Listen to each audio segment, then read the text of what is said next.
I'd like to call to order the Mayor and Town Council meeting for Tuesday, July 14th, 2026 in the Worcester County Government Center, boardroom, room 1102. If you take a look at your agenda, we have the pledge, so please stand for the pledge at this time. I pledge allegiance to the flag of the United States of America and to the republic for which stands one nation, under God, indivisible, with liberty and justice for all. Please remain standing for a moment of silence.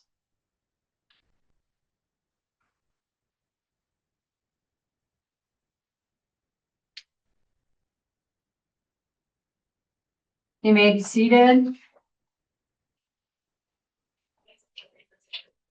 Okay, I'm going to read a statement reporting on the closed meeting that we just had.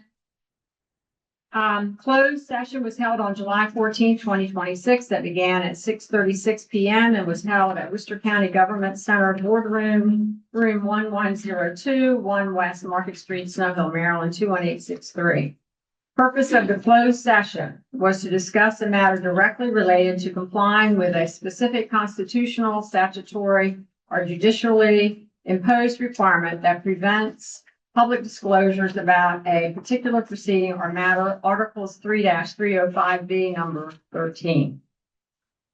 Members who voted to meet in the closed session include Council Member Shockley, Council Member Fletcher, and Council Member Lumpkins.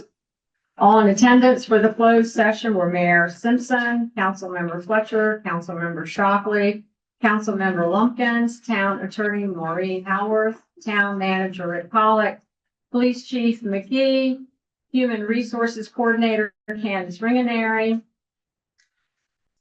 Lunell Hampstead, Financial Manager Janae Jones, and Tori Duncan.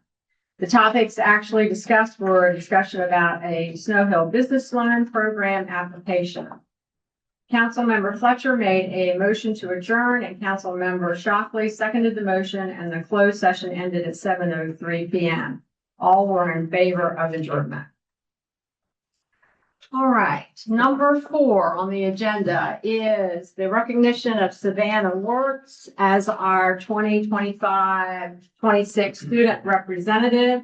She could not make it this evening, which we are sad about, but this is our plaque that we will be presenting to her. It says Mayor and Town Council, Snow Hill High School Student Representative, Savannah Works, and it has the date 25-26 on this. And we just want to say that we were so excited to have her as our representative, and she meant so much to us to be a part of our council and all of our town meetings. So let's just give her a round of applause. She will be stopping by and picking us up at Town Hall. And we really look forward to our next student representative from Snow Hill High School. Okay, we will not be doing the Citizen Spotlight. We will be doing that next month. And at this time, number 6, we have approval of minutes. June 2nd, 2026 work session, and June 9th, 2026 regular meeting. All right, are there any corrections or additions from the council for those 2 minutes? I have none. You have none? None? You ready to vote? Yeah. All right, do I have a motion to approve the minutes on those 2 dates? I make a motion to approve the minutes for June 7th and June 9th. Do I have a second? A second. All in favor, say aye. Aye. All right, motion's carried. They are approved. Next on our agenda, number 7, is the treasurer's report. And Councilperson Shockley is our treasurer, and you have some things you'd like to announce at this time. As of May 26th, we had $3,404,865.16. June 26th, $3,404,239.92. And this finance department have anything to add that you I want don't have to add to the report? unless there's any questions. Do you guys have anything? Anything? Good. Any questions, other questions? No? It said that we had a $50 police fee.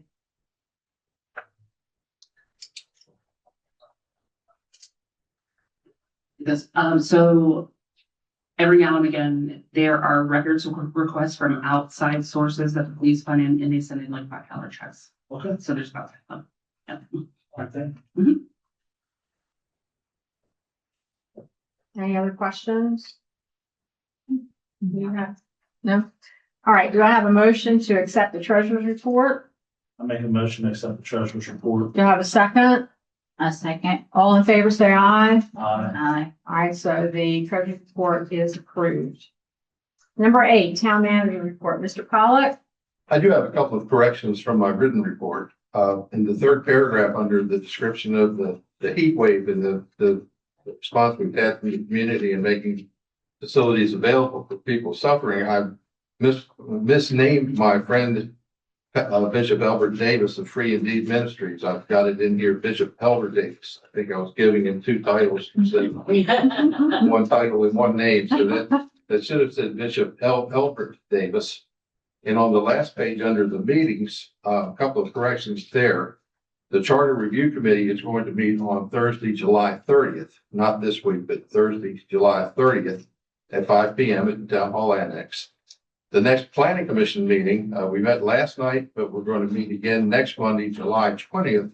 And we're hoping to hear from the consultant from Wallace Montgomery about the citizen survey results and also their analysis of the public input we received a couple of weeks ago at the public meeting at the train station.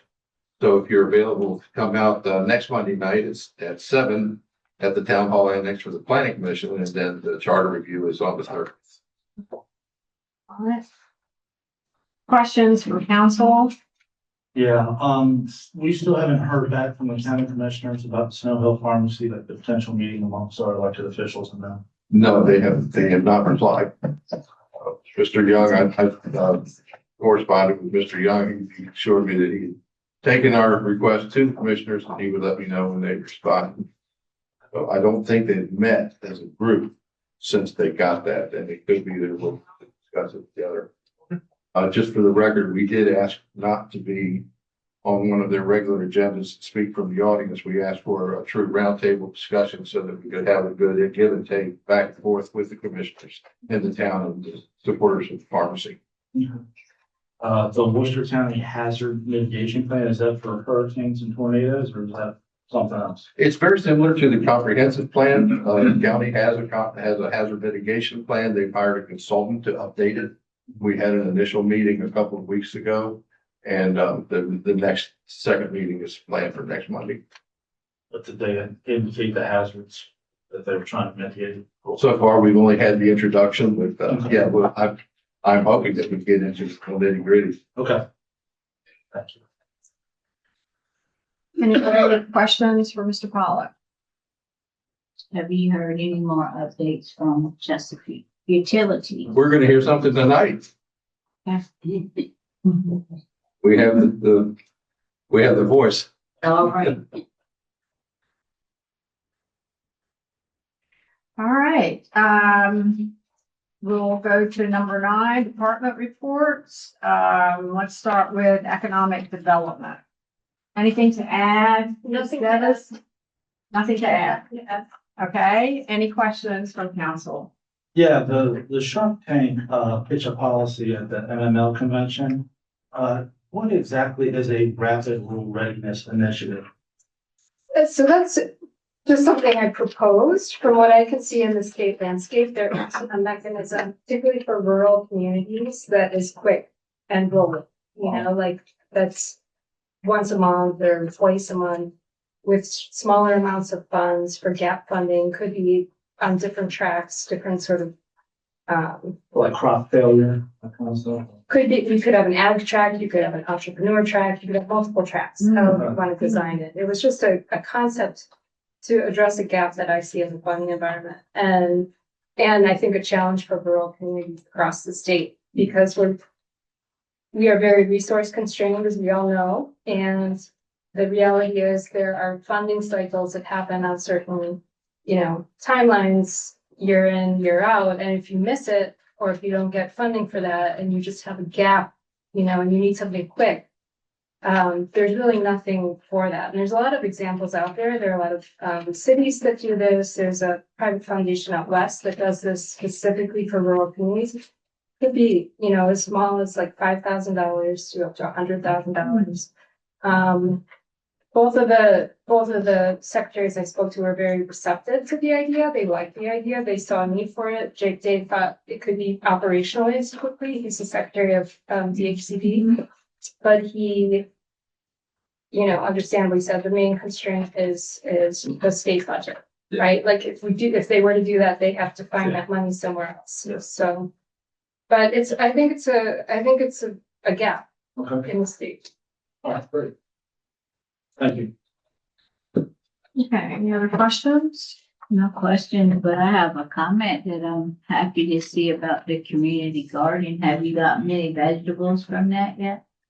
I have not, no, but I have to really give credit to Beth Shepherd and Richard Davies, they installed the garden, they're behind it, and they did a great job. Go check it out. It's right there. It's the picture on Facebook. Of Sturgis Park. Yes. Yeah. When's our next Bank Street meeting? Tomorrow at 3 p.m. Okay, thank you.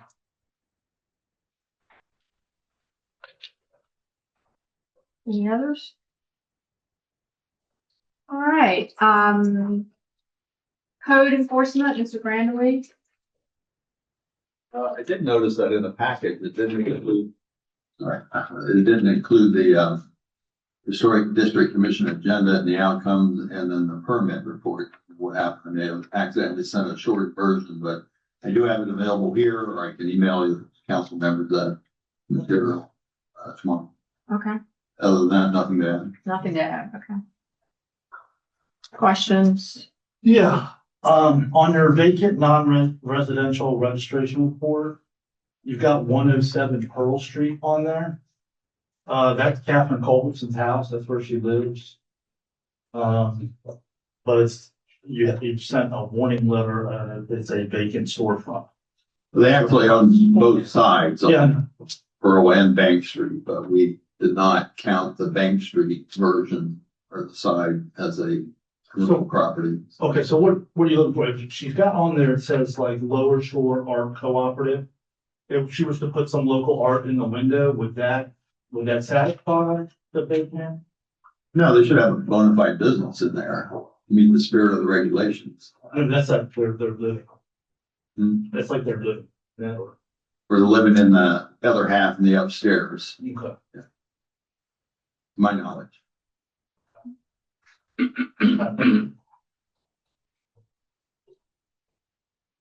Okay, Public Works. Randy? I don't have anything to add, Anything to add? nothing to add. Okay. Anything you want to ask? Randy, it's been busy. Thank you, Randy. Thanks for all you're doing. We do. We thank you so much for everything you've done. I mean, I don't know how many leaks we've had, but like at least 7, 8, so 9. 9. You remember that number, don't you? Start on Federal Street, West Martin Street, Church Street, Coburn Lane, Ross Street and Coburn Lane, went to Dayton Avenue, then went out there on the other side of Martin. You should have to take your socks off if it's any higher. Thank you for coming in on Sunday and making sure all those, missed utilities are marked and everything. Appreciate it. I'm going out again tomorrow morning if y'all want help. I'll be there. That's all right. So we kind of figured out the reason for that too, correct, Randy? Yes. No? Yes. Mhm. Okay. All right. That's good. That Anything don't- else? That doesn't mean we won't have any show up, because it takes a while for them to show up. Oh, after okay, you- it takes a while. Yes, so that doesn't mean that. Let's just don't talk about it. Jinx it, right? Don't talk them up. Okay. Anything you want to ask? All right, water, wastewater, Mr. Pollitt, Mr. Wilt is not here, but do you wanna, He's not here, but probably should share with our community that we did receive Bobby Will's letter of resignation effective not this coming Friday, but next Friday, as superintendent of the wastewater treatment plant. So we have a meeting tomorrow with our engineers at George Miles and Buer. We've actually been having a fill-in while he's been on paternity leave. His wife had a new baby just a few weeks ago. And he's accepted an offer to go back to Wallops Island at NASA, where he was when he came to us. And so we are going to be, in fact, we should be already advertising for a new person, but It's on. Randy and I've got some leads on some other potential applicants for the position. So we'll work hard first to develop an immediate bridge plan and then have a long-term replace Bobby. We're sorry, he did wonders for that plant, turned it around when we needed it. And we're missing. Big loss. Mhm. Any questions about that? Okay, Mr. Bissett, Grant's office. He is not feeling well, but he guaranteed me that his report was comprehensive and that he would have nothing to add. That you could reach out to him via email. Do you have any questions, council, that you can give Mr. Pollitt for him? The just started bathrooms on the same schedule it says for August. Are they on that schedule, not delayed? Yes. Bathrooms, Still same schedule, yes. they're on the same schedule. Okay. Good to know. All right, Julia Purnell Museum. Anything to add to No, that? nothing that. Okay. Okay, anything? The Society of Cincinnati coordinated with you. Or they have.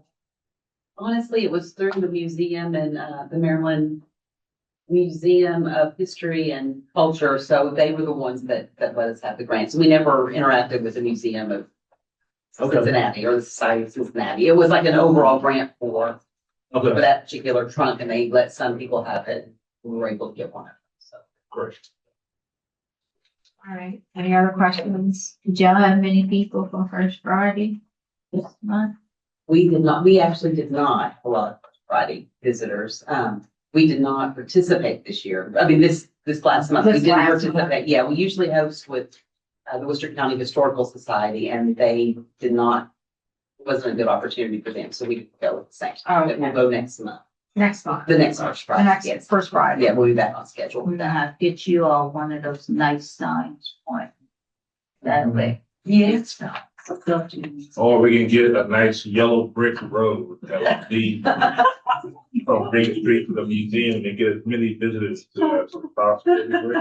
Well, we are excited. We got a grant to help us with our Fiber Festival, which is coming up in September. And we're gonna be able to get a nice pop-up with our logo on it. So we go to First Friday, we're identified as will be nice for us.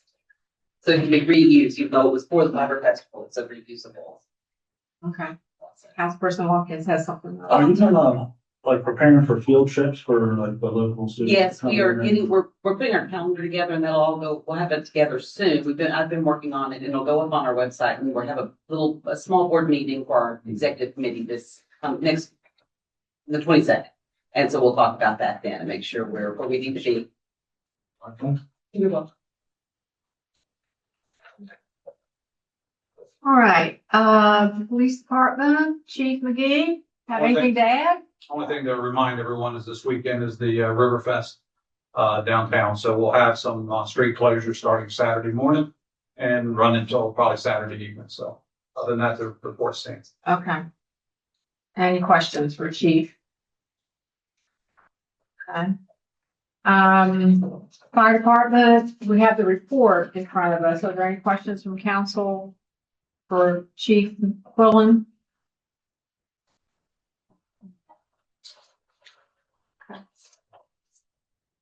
All right, we've added a new report since we have events and communication has a lot going on lately, and the report is in there with all the events that are coming up. Did you have anything else you wanted to add, Justin? Okay.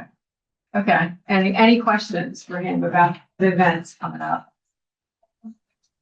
Okay. Not the events, but the rec desk. Yeah. The meeting, I had to move the one I was doing. I've had one already with them and it's I'm pretty sold on what they need to, I need to put together a package and deliver it to everybody to try to figure out if that's the right thing for us. Yeah, Jonathan, why do we only do one, Dancing Under the Stars event this year? it's not popular, to be honest. Yeah, But it puts us attracted 120 people. it's Okay, mediocre. okay. It's just something we decided not to do in the future. Well, not compared to when we say they had the Fab, the Beatles band, Mhm. we had like 250 Yeah. people. It's hard to get a band with the type of following to make it worthwhile. Okay. All right, so that's fair. Yeah, okay, good. But the movie, Movies are popular because they're not too expensive for us to do. And you get a decent crowd out of that. It's something good. A lot of times we get parents coming up to us saying, hey, thanks for having something for the kids. for the kids, So it's more about the kids for that one. yeah, it's family oriented. Yeah, which we will be doing again in August. We just haven't decided on movie yet. Okay. Yep. All right, great to hear. Thank you. In Central High School, we will be getting a new representative starting in September. That they're coming. Okay, we have no unfinished business and new business. Okay, we have approval of settlement agreement and consent order with the Maryland Department of the Environment. Ms. Pollitt? Yes, I can give everyone a kind of an introduction to this. We've made no secret over the last number of years that we've had some real challenges with our wastewater treatment plant. At many of our meetings, we would report on meetings we've held with the Department of the Environment, problems we've had with prior to Bobby coming on board with management and performance at the plant. It got to the point where we received the very sharp watch of MDE with some pretty dire warnings that if we didn't get our act together, it was going to be very expensive for the town. As part of the conversation, I guess, with the water and sewer rates, you remember the town has, after a professional rate study was conducted, found that we were not raising enough money through our water and sewer rates to provide the water and sewer service. And that is reflected in the money that was available to put into the sewer plant operations and upkeep. And so with the increase in the rates, we're still not in balance. We're still subsidizing the water and sewer department with county tax dollars, which is not good accounting wise or in any other sense. However, we did hire Bobby Wilt, and we had an interim person from Susquehanna operations managing the plant until we got Bobby on. And we really have turned the plant around. The performance has been exceptional. We're living up to the requirements of our permit with the state. We've had meetings with the Department of the Environment, and they are now genuinely impressed with the commitment that the town has made to do what we're obligated to do, which is to provide safe and efficient and environmentally sound water and wastewater services. Many communities in our position would have been heavily fined by now because of the violations that we've had. We've been able to successfully convince the Department of the Environment that if they wanted to consider fines, the best thing they could do would be just let us put that kind of money that would go into the fines back into the plant. But we did have to agree to what they call a consent order. It's basically a contract between the town and the state whereby we pledge and we're committed to maintain a certain level of performance to that plant.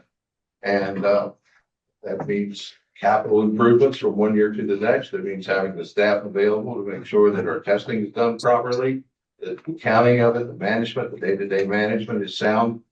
And it's a very serious,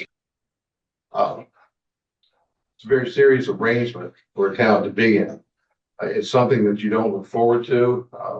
Some people see being under a consent order as a settlement, but we look at it as an opportunity. For one thing, having a consent order, an active consent order with the state puts us at the top of the list for funding for grants. Otherwise, we would be competing with communities all over the state for much needed grant funds to make the plant go do what it needs to do. But having a consent order obligation puts us at the top of funding consideration. So that's a plus. And you've heard me say this at meetings going back to when we were at the old firehouse. For the first time in my memory, and to the amazement of most of the people in the industry, this consent order provides, well, let me put it this way, we're not being fined for our past actions. Now, the consent order does provide that if we fail now going forward, we can be held accountable for some $63,000 in fines that would have been assessed to us in the past. But as long as we do our job and live up to our side, our piece of the consent order, we won't have those fines. Now, if we have violations going forward, if we misreport certain readings, if the level of performance doesn't come up to where it's supposed to be, we can incur new fines. But right now, as long as we do our part, this consent order provides that there will be no new fines, or we're not be responsible for the old fines. And we'll continue. And I think one of the things, no one likes the idea of the water sewer rates going up. And I think one of the biggest scoring points for us with the state was the fact that everybody in the community is now part of the solution. Because when the council raised the water and sewer rates to try to bring into balance the cost and the revenue of providing water and sewer service, it showed that everybody in town is now a part of this. Everybody is invested in making this thing work. It truly is a community effort. We're all behind it. And I think that's gained an incredible amount of credibility with the Department of the Environment. That's not easy to do. So what we have tonight is the result of months and months of negotiation between their attorney, he's actually an assistant attorney general for the state of Maryland, assigned to the Department of the Environment, and Maureen of our staff, going over the terms of this consent order, again, which will obligate the town to a certain level of performance and function at the treatment plant going forward. Council and the mayor had a work session a couple of weeks ago. We went through this page by page with Maureen. I believe all the questions were answered at that time, so it's up to us now. The state's already signed it. It's up to us now for the council to agree to sign this contract, and then we'll go forward. Council, you have any questions? Any other questions? What we had in our work session? And if you want to be pinpointed to the real meat in the consent order, is page 11 is where that administrative penalty is, with the $63,700 that Rick mentioned. That's held in abeyance till December 31st, 2028. Page 12 has the list of work that has to be performed by the town by December 31st, 2028. That work has a grant in the works for it. It's a top priority of your staff and your engineers. And then the other highlighted page is page 15, which is the stipulated penalties Rick referred to, which is if we have any issues from now on, there's agreed to penalties. And just so everyone's aware, for these type of things, a penalty could be up to $10,000 a pop for an issue. And you'll see on that page, the fine amounts that we're agreeing to are $100, $175, and $500 per violation. So no violation is what the town's goal is. But to do a consent order like this, there's stipulated penalties for any problems.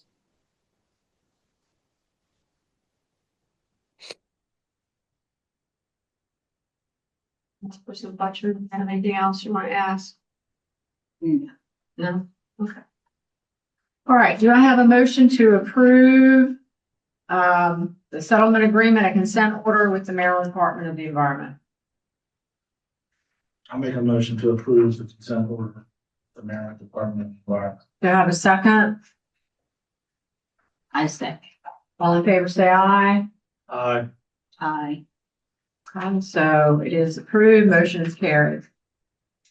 All right, B, application by Beauty and Splendor Hair LLC for funding through the Snow Hill Business Loan Program.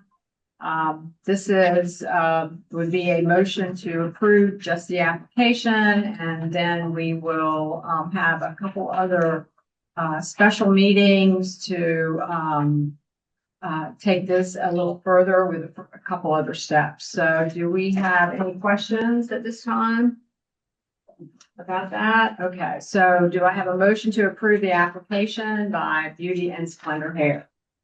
Make a motion for it. Do I have a second? Second.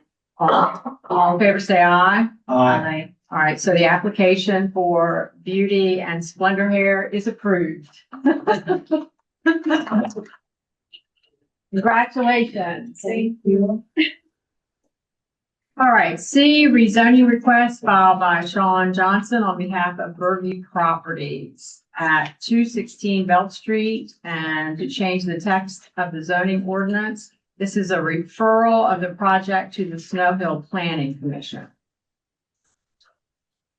Any questions on that?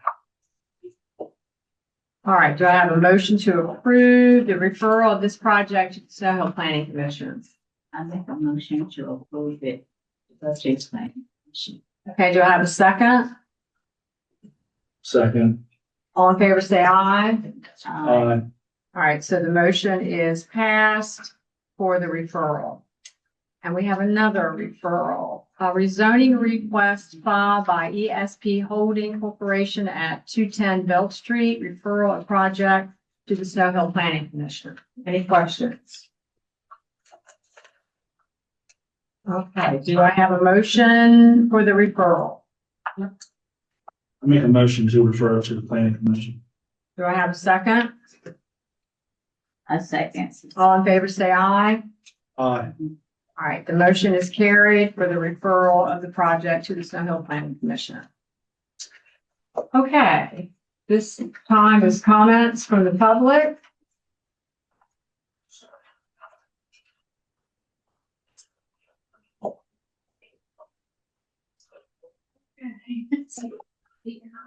Mimi Sussevec, would you please come forward, state your name and address? Good evening, Mimi Sisovic, 401 West Federal Street. 1 week ago, I had a white tank placed in my backyard for gas because of the problems with the town. I have still not heard from Chesapeake Utilities on what happened. I've seen two different reports from the city.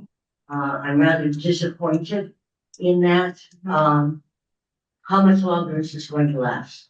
And what about the citizens who don't have internet or Facebook or any of that? How will they be notified? Okay, Mr. Pollitt? Mr. Creighton's here. Would it be appropriate for him to come forward now? and Yes, just kind of yes, he may discuss come the whole forward. situation? Yes. Thank you for being here this evening. Oh, sure. Derek Craig, Government Affairs Manager for Chesapeake Utilities, here right here. Can you hear him in the back? Just pull that mic just a little closer, maybe. Okay, there we go. First, we apologize for what happened. As most of the council knows, what we saw last week was a discovery of water in our pipelines, which was kind of a surprise. We had some speculation as to how it happened, but nobody really knows for sure, so we don't even want to mention how it could have happened. But the key thing is we gotta get the water out, especially before it freezes, December, November, January. And those of us who remember the winter from last year, we don't even want to go through, what water can do as it expands when it freezes, what kind of damage it can do to pipelines that are underground. So we're in the process right now of going through and section by section, it's basically addressing each pipeline, segment by segment, getting the water back and then possibly putting it back in the ground. Or doing something even more drastic, which we are doing investigative work right now to see what that drastic act may be. These are 30 to 40-year-old pipelines. It's an old system. There are many things on the table that we may need to do. In addition, we found out, probably shouldn't say this publicly, but we found out some of the records about our system weren't necessarily accurate. So we want to clean all that up. But we're going through the process now, trying to basically make this a better system. This water in our pipelines has forced us to do this. But whatever the reason for us doing it, we think it's a good idea to go ahead and try to make the system a better system. I apologize for what has happened to both you and all the customers who've seen this propane outage, not natural gas, propane outage. And How long do you, looking at these solutions, how long will my white gentleman in the backyard provide me with gas? The white gentleman being the temporary. Big The temporary. tank, the tank, okay. Yeah. That's one thing I wanted to address. I wanted to make sure, since I'm here, everybody should have a temporary gas line right now, or pipe, propane tank right now. If you don't, please let me know, because we want to make sure everybody has service. The second answer to your question, as far as how long it's going to take, as of right now, we are not sure because we're going segment by segment in the system, which right now is measuring about a mile. So each pipeline being about this long, you gotta pick a bunch of these and add them together until it reaches a mile. We gotta go through all of them to get the water out, yeah. We're not sure yet, but we think within the next week or two, we'll be able to update everybody and tell everybody how long it'll take. So, any other questions? It's a certain, it's in a certain part of town. Is it Church Street or? I know Church Street is normal. Okay. What I've been told is that it's about half the town. They showed us a map this morning and it snakes around. It snakes around? So it's hard to say. If I'm on East Market, I haven't seen anything like that, so We're about to come up with an official map, which you will get first. okay, And then we'll send out to the rest of them, but it does snake around. okay. Mayor, if I could, Yeah, sure, it's about 5 miles okay, of gas line, because I'm running direct public, so I've been meeting That's right. with Rick and all of them. That's right. And when we get done tonight, if you have a minute, I'll explain something else to you about it or whatever, if you don't know. It's on Ross Street, all of that area there, Covington, in that area, over on parts of Federal coming down, and really started on the Federal Washington Street side. And that is the areas it is in. Where it originally started at was on West Market Street. And I believe I have heard that. That is exactly where I was at night fixing our water leak. And as we all know, any underground utilities are supposed to be separated 2-3 foot apart. And it just happened so this utility was within about 1/8 of an inch of our water line. It busted. I don't know how long it had been busted. It had been busted for a week, 2 weeks, a day, but anyway, that steady stream is unfortunately how it got into the service. So that's the best I know, but it's rough. I believe that's accurate. We didn't want to say anything. It's still speculation, but I think that's exactly what happened. Yeah, but I know what happened. It's all good. It's unfortunate it did happen. So anyway. So, Mr. Pollock, we will get that information as quickly as possible. Absolutely. That's one thing that, Mr. Craig and I talked about from the beginning. We were one of the last to know anything happened. And he apologized to me several times that I wasn't in the loop for these things. So we have an understanding now that whatever comes out of Chesapeake comes to me first, and I'll make sure that the mayor and the council and the public get it right as soon as I do. Do citizens have anything to be concerned about once gas resumes to our homes?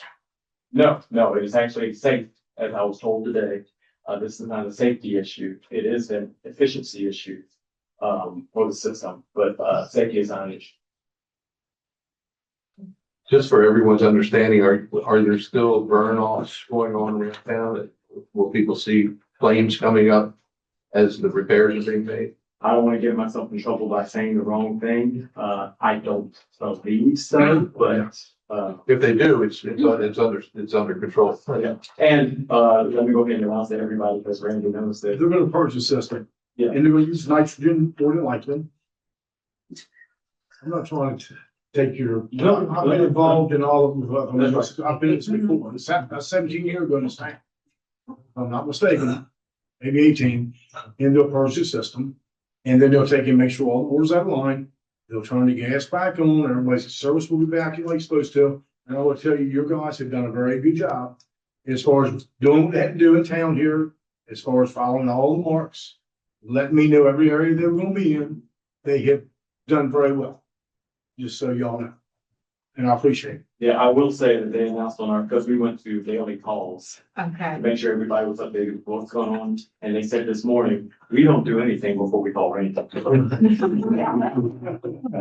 lots. I'm kind of obligated these people when I first came here, to make sure things are right, and the sewer plant will be fine, okay? So y'all know, don't start calling me Fred. When will we get our meters back? I don't know, but I will. I will ask Because I them. have a tank, I have no meter, they took my meter away. That is the question I was asking. Okay, I will ask them tomorrow morning to me. If I can say to you, I actually talked to one of the workers that was on the street yesterday. And, he said, if you really need anything right away, just to tell the residents. As long as they're not in a hole, you can come out and ask them something, because I had a few constituents call me because they didn't have, when the propane tanks were put in, they did not have hot water. So, and they were afraid to light their own hot water heaters. So he said he would come in if the residents did really need it and they came up to him. Wouldn't be a problem. Or you could call the number That's right. and they would make sure somebody. Okay. All right, thank you for Thank you. coming, appreciate it, it's all good information and we appreciate it. Yes, ma'am. Thank you. Okay, Brian Riley, come forward and give your name and address. Do it in 3 minutes. Brian Riley, 209 Charter Street. Just have a couple questions about Port Snellville. I understand you guys had a committee formed that went to several locations and came back. I guess it was just to the council and informed me of what their thoughts would be. And how do we come up with the limit on the size of boat that can be in the Port of Snellville? One. Does anyone have an answer? And why? Yes, we have an answer. We had a port committee by several citizens from the town. Spoken of them. And they visited other ports, not only I think in Worcester County, but in other counties, and even Virginia, other.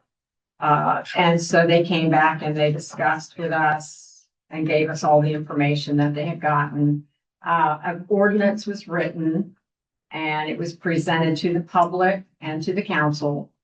And the council voted on it. They worked on it for, gosh, it was months we worked on it and we got reports. And then the council went through and discussed the, all 3 locations. They also went over, what we were going to, as far as length and size of the boats and what they were have to pay. Because we were having like $350 for a whole year and providing services from the town, it wasn't covering it. So, Mr. Pollock, can you add to that, or did I cover everything? No, you covered it very well. The one thing I will just emphasize is this wasn't just a matter in front of the council one time. This went over a number of months. We had our fees and fines committee where this actually started, and from that came the committee for the boat docking policies. We had work sessions on it with a published agenda. People were allowed to come and speak and hear what was going on. The ordinance process itself involves 2 public meetings and an advertisement in the paper that it's coming up for a vote. So it was, the whole conversation took place in full public view over quite a few months. And I believe, Randy, we went down there, we had to decide how many slips to have based on the number of hookups we have. It was, I went down there to find out the distance for the boats and all that. That was Mr. Phillips, Steve Matthews, one gentleman I did not know, and the other one I think is the gentleman who lives in the governor's mansion. They're the ones who come up with the length of the boats, how many boat slips should be in each bird park, storage parking gateway. They even looked to see how many water and electrical connections we had. that they could charge for that. And they had the other boat slips that did not have that, and they would charge, that would be added into as well. They should go have it listed, they have so many for electric and so many without in each location. And they are the ones, that came up with it, Mr. Phillips met Dylan and myself down there and showed us at each place where they wanted the boat docking 1, 2, 3, 4 at Bird Park, Stokes Park, and then the 3 at Gateway.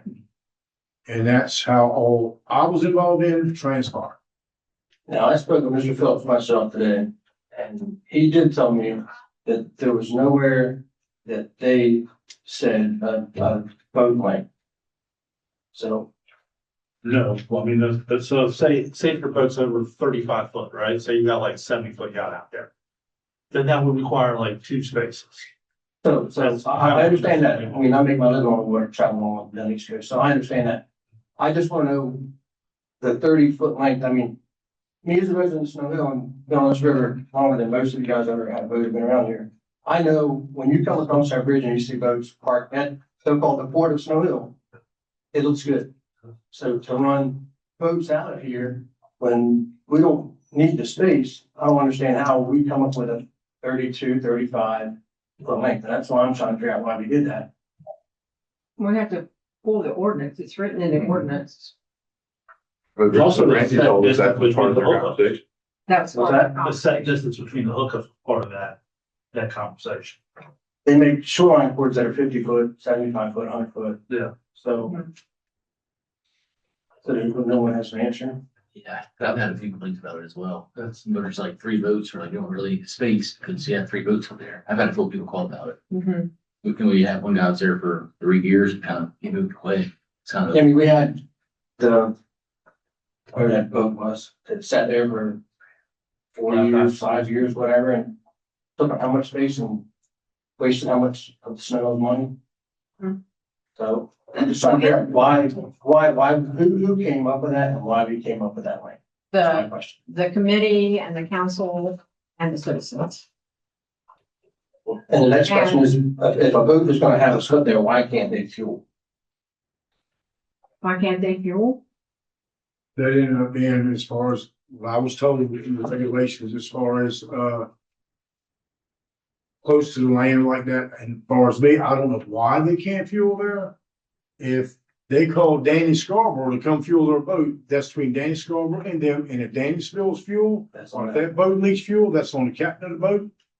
Or Danny Scarborough, that should not be on the town, unless it has to do Yeah. with insurance purposes, as far as the town being held liable, being just tied up to their. It's time. That would be the only reason, and I don't know, Okay, other than that. all I knew right. because it was a big issue when it was brought up about our boat being fueled now, not. Yeah, it I know was- It's it's a lot town's of boat. discussion. But again, there is that certain citizens in Snow Hill, or is that somebody just was complaining? Or is that, I mean, the logic behind it is if you're in a boat and you're running up a slip, they should be able to get fuel when they want it. Yeah, I think a lot of Ron, really how it came up is when we had calls 2 separate times about the boat that the town had. They kept seeing an oil slick behind it. They kept thinking it was fuel from our boat, or they thought it was hydraulic fluid from the Black Eyed Susan or whatever. And it ended up being, even though they called, just up the way where the guy was redoing his dock, pulling the creosote pilings out. It stirred that creosote up, had been it for years. That's where it came from, and maybe that's why they come up with it. I don't know what their thinking was. I don't know. Is there a way we can look into it and get answers or? Yeah, we can look into it. Mhm. We'll be glad to. Okay. Okay, thank you. Pat Pruitt. Name and address.